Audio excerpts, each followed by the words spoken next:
Om Shanti. Book का नाम है मन।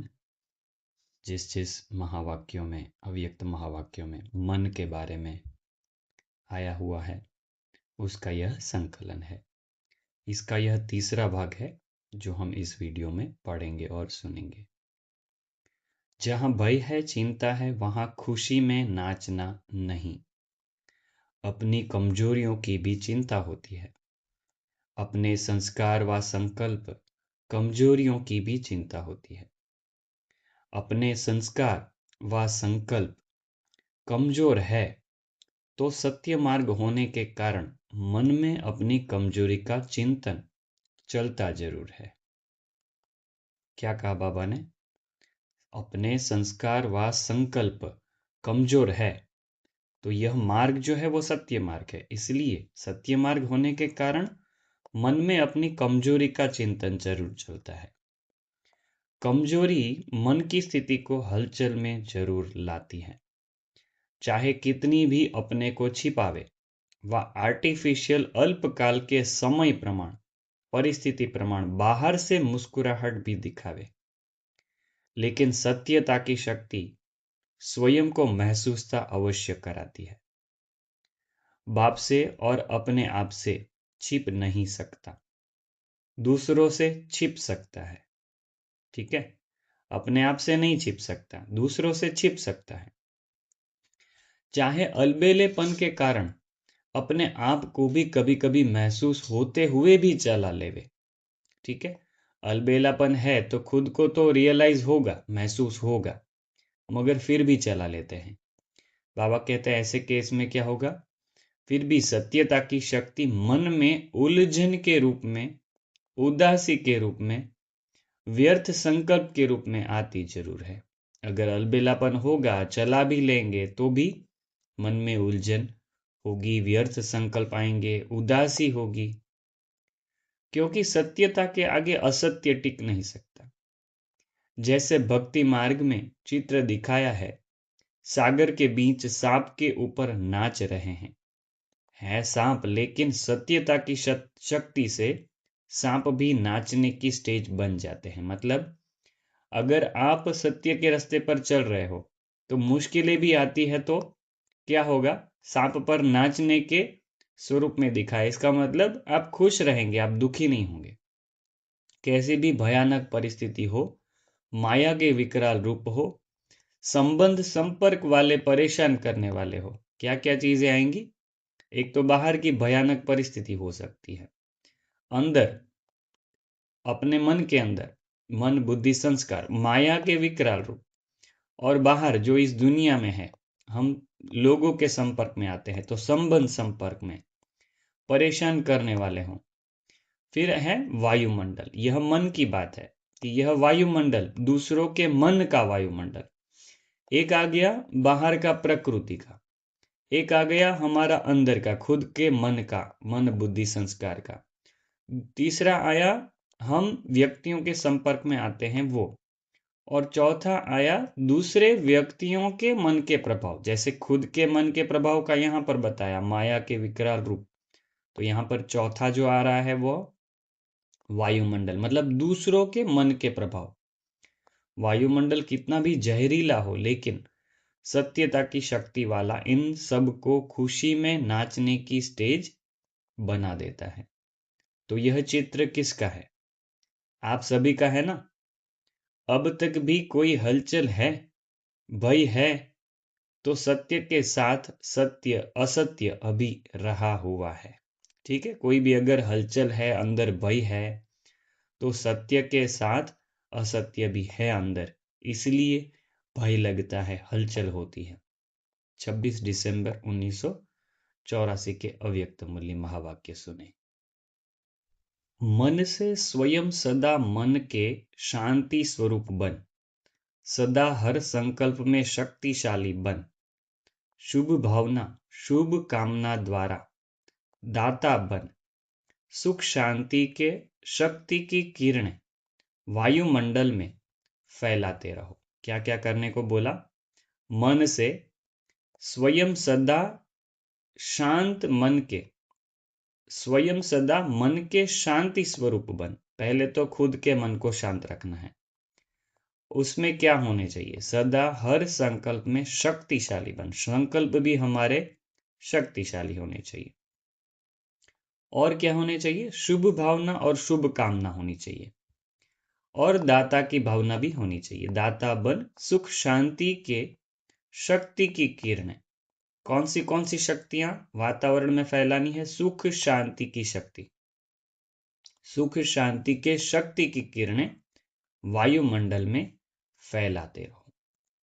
जब आपकी रचना सूर्य चारों ओर प्रकाश की किरणें फैलाते रहते हैं, तो आप मास्टर रचता, मास्टर सर्वशक्तिवान, विधाता, वरदाता, भाग्यवान, प्राप्ति की किरणें नहीं फैला सकते हो। ठीक है, हम क्या क्या हैं? हम मास्टर रचता, मास्टर सर्वशक्तिवान, मास्टर विधाता, मास्टर वरदाता, मास्टर भाग्यवान। प्राप्ति की किरणें नहीं फैला सकते हो। संकल्प शक्ति अर्थात मन द्वारा एक स्थान पर होते हुए भी चारों ओर वाइब्रेशन द्वारा वायुमंडल बना सकते हो। संकल्प शक्ति अर्थात मन द्वारा, तो यहां पर मन को ही संकल्प शक्ति कहा गया है। संकल्प शक्ति अर्थात मन द्वारा, ठीक है, मन द्वारा एक स्थान पर होते हुए भी चारों ओर वाइब्रेशन द्वारा वायुमंडल बना सकते हो। ठीक है, यह मनसा सेवा की पॉइंट आई है। थोड़े से समय की इस जन्म में मन द्वारा सेवा करने से 21 जन्म मन सदा सुख शांति की मौज में होगा। ठीक है, थोड़े से समय की इस जन्म में मन द्वारा सेवा करने से 21 जन्म मन सदा सुख शांति की मौज में होगा। लेकिन आधा कल्प भक्ति द्वारा, चित्रों द्वारा मन की शांति देने के निमित्त बनेंगे। देखो, चित्रों द्वारा भी सेवा होती है। चित्र भी इतना शांति का, शक्ति का देने वाला बनेगा। ठीक है, तो एक जन्म के मन की सेवा सारा कल्प चैतन्य स्वरूप से व चित्र से शांति का स्वरूप बनेगा। 18 फरवरी 1985 के यह अव्यक्त महावाक्य थे। मन की मेहनत से अब छूटने का समय आ गया है। ठीक है, मन की मेहनत क्या होती है, इसके बारे में थोड़ा सोचना। मन की मेहनत से अब छूटने का समय आ गया है। द्वापर से ढूंढने की, तड़पने की, पुकारने की मन की मेहनत करते आए हो। क्या क्या मेहनत की? ढूंढने की, तड़पने की, पुकारने की, मन की मेहनत की। मन की मेहनत के कारण धन कमाने की भी मेहनत बढ़ गई। ठीक है, मन की मेहनत बढ़ गई तो धन कमाने में भी मेहनत लगती है। आज किसी भी पूछो तो क्या कहते हैं? धन कमाना मासिक का घर नहीं है। मन की मेहनत से धन की कमाई की भी मेहनत बढ़ा दी। अगर मन खुश नहीं है तो वह धन कमाना बहुत, ऐसा लगता है, बहुत मुश्किल लगता है। ठीक है, मासिक का घर नहीं, ऐसा लगता है। तो जॉब भी करे तो वैसी करे जिसमें अपना मन लगता हो। ठीक है, मन की मेहनत से धन की कमाई की भी मेहनत बढ़ा दी, और तन तो बन ही गया रोगी। अपवित्रता के कारण तन तो रोगी बन ही गया द्वापर युग से। इसलिए तन के कार्य में भी मेहनत, मन की भी मेहनत, धन की भी मेहनत। सिर्फ इतना ही नहीं, लेकिन आज परिवार में प्यार निभाने में भी मेहनत है। दुनिया में परिवार में प्यार निभाना यह भी बहुत मेहनत का काम है। कभी एक रुसता है, कभी दूसरा, फिर उसको मनाने की मेहनत में लगे रहते हैं। आज तेरा है, कल तेरा नहीं, फेरा आ जाता है। तो सब प्रकार की मेहनत करके थक गए थे ना, तन से, मन से, धन से, संबंध से, सबसे थक गए। बाप दादा पहले मन की मेहनत समाप्त कर देते हैं। ठीक है, तो यहां पर ज्ञान में आने के बाद सबसे पहला क्या होता है? मन की मेहनत समाप्त करते हैं बाबा, क्योंकि बीज है मन। हमारे सब कार्यों का बीज मन है। मन की मेहनत तन की मेहनत धन की मेहनत अनुभव कराती है। तो हमारे कर्म योग की खासियत ही यही है, ज्ञान की खासियत ही यही है, कर्मयोग की खासियत ही यही है कि मन है वह खुश हो जाता है। ठीक है, मन को अगर परमात्मा में लगा दिया तो जो भी कर्म कर रहे हो आप खुशी खुशी करेंगे। तो बाबा कहते हैं मन की मेहनत तन की मेहनत और धन की मेहनत अनुभव कराती है। जब मन ठीक नहीं होगा तो कोई कार्य होगा तो कहेंगे आज यह होता नहीं, बीमार होगा नहीं लेकिन समझेगा मुझे 103 बुखार है। तो मन की मेहनत तन की मेहनत अनुभव कराती है। धन में भी ऐसे ही है, मन थोड़ा भी खराब होगा कहेंगे बहुत काम करना पड़ता है, कमाना बड़ा मुश्किल है, वायुमंडल खराब है। और जब मन खुश होगा तो कहेंगे कोई बड़ी बात नहीं, काम वही होगा लेकिन मन की मेहनत धन की मेहनत भी अनुभव कराती है। मन की कमजोरी वायुमंडल की कमजोरी में लाती है। अभी दूसरी बात आ रही है, अभी धन की बात हो गई, अभी वायुमंडल की बात आ रही है कि मन की कमजोरी होगी तो वायुमंडल की कमजोरी में लाती है। बाप दादा बच्चों के मन की मेहनत नहीं देख सकते। ठीक है, बाबा रहम दिल है तो जैसे ही उनको याद करते हैं वो आपको कुछ ना कुछ मदद जरूर करते हैं मन से। 63 जन्म मेहनत की, अब एक जन्म मौजों का जन्म है। ठीक है, यहाँ पर ब्राह्मण जन्म की खासियत आ रही है। एक जन्म मौजों का जन्म है, मोहब्बत का जन्म है, प्राप्तियों का जन्म है, वरदानों का जन्म है, मदद लेने का और मदद मिलने का जन्म है। ठीक है, लेना तो चाहते थे बहुत टाइम से, द्वापर से, मगर यह है जो जन्म वह मदद मिलने का जन्म है। तो खासियत वापस एक बार पढ़ते हैं।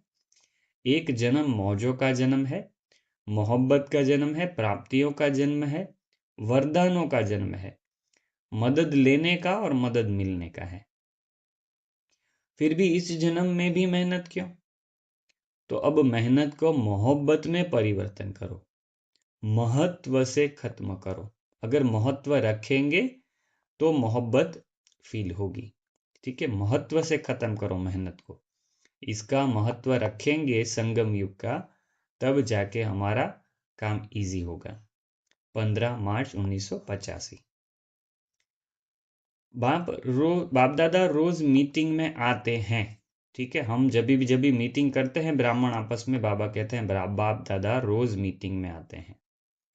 एक चक्र में ही सारा समाचार मालूम हो जाता है।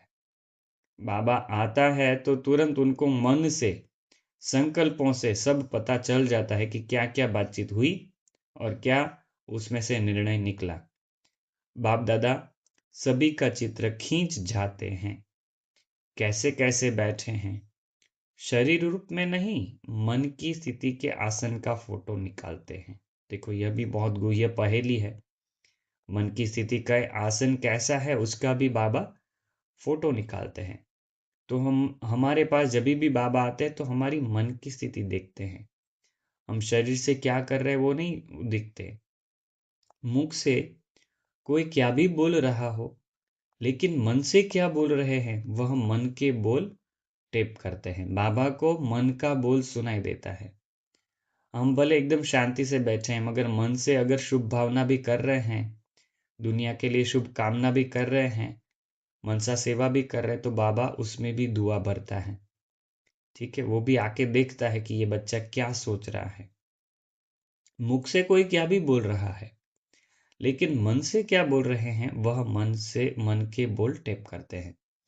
तो हम यह तो ध्यान में रखें कि हमारे मन से हमेशा अच्छे अच्छे संकल्प निकलते रहें, क्योंकि बाबा कभी भी आएगा तो वह सुनता है।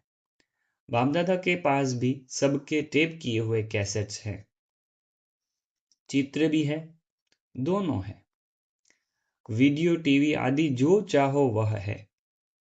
आप लोगों के पास अपना कैसेट तो है ना, लेकिन कोई को अपने मन की आवाज संकल्प का पता नहीं चलता है। यह बहुत गुह्य बात है कि किसी किसी को खुद के मन की आवाज का और मन के टेप का संकल्प का पता नहीं चलता है। देखो कितना गुह्य चीज है, खुद के मन में क्या चल रहा है वो भी खुद को नहीं पता है। 11 अप्रैल 1985 के अव्यक्त महावाक्य थे। अब यह लास्ट महावाक्य पढ़ेंगे, उसके बाद यह वीडियो खत्म करेंगे। यहाँ पर खत्म करेंगे। सबसे बड़ा बंधन मन के व्यर्थ संकल्पों का है। ठीक है, सबसे बड़ा बंधन, यह भले इस वीडियो में हम कवर कर रहे हैं मगर अगले वीडियो में भी स्टार्टिंग यहाँ से करेंगे क्योंकि बहुत इंपॉर्टेंट पॉइंट है। सबसे बड़ा बंधन मन के व्यर्थ संकल्पों का है, इसमें भी निर्बंधन।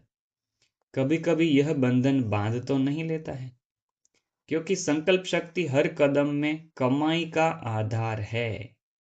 संकल्प शक्ति हर कदम में कमाई का आधार है। याद की यात्रा किस आधार से करते हो? संकल्प शक्ति के आधार से बाबा के पास पहुंचते हो ना, अशरीरी बन जाते हो।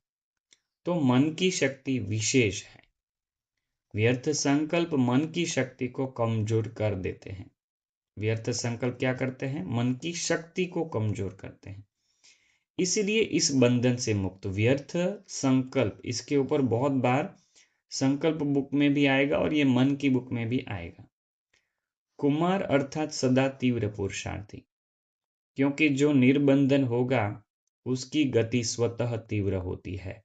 ठीक है, अगर कुछ मन का तन का बंधन नहीं है तो उसकी गति तीव्र होती है, तीव्र पुरुषार्थी बन जाता है वह। बोझ वाला धीमी गति से चलेगा, हल्का सदा तीव्र गति से चलेगा। तो हमेशा यह ध्यान रखें कि हम हल्के हैं या नहीं। अभी समय के प्रमाण पुरुषार्थ का समय गया, अब तीव्र पुरुषार्थी बन मंजिल पर पहुंचना है। 18/11/1985 के अव्यक्त मूली महावाक्य थे। यह जो महावाक्य आए हैं यहाँ पर व्यर्थ संकल्प के बारे में, यहाँ से हम अगला पार्ट, चौथा पार्ट शुरू करेंगे। यह बुक आपको कैसी लग रही है कमेंट करके जरूर बताइएगा, एंड दूसरों को शेयर भी करिएगा।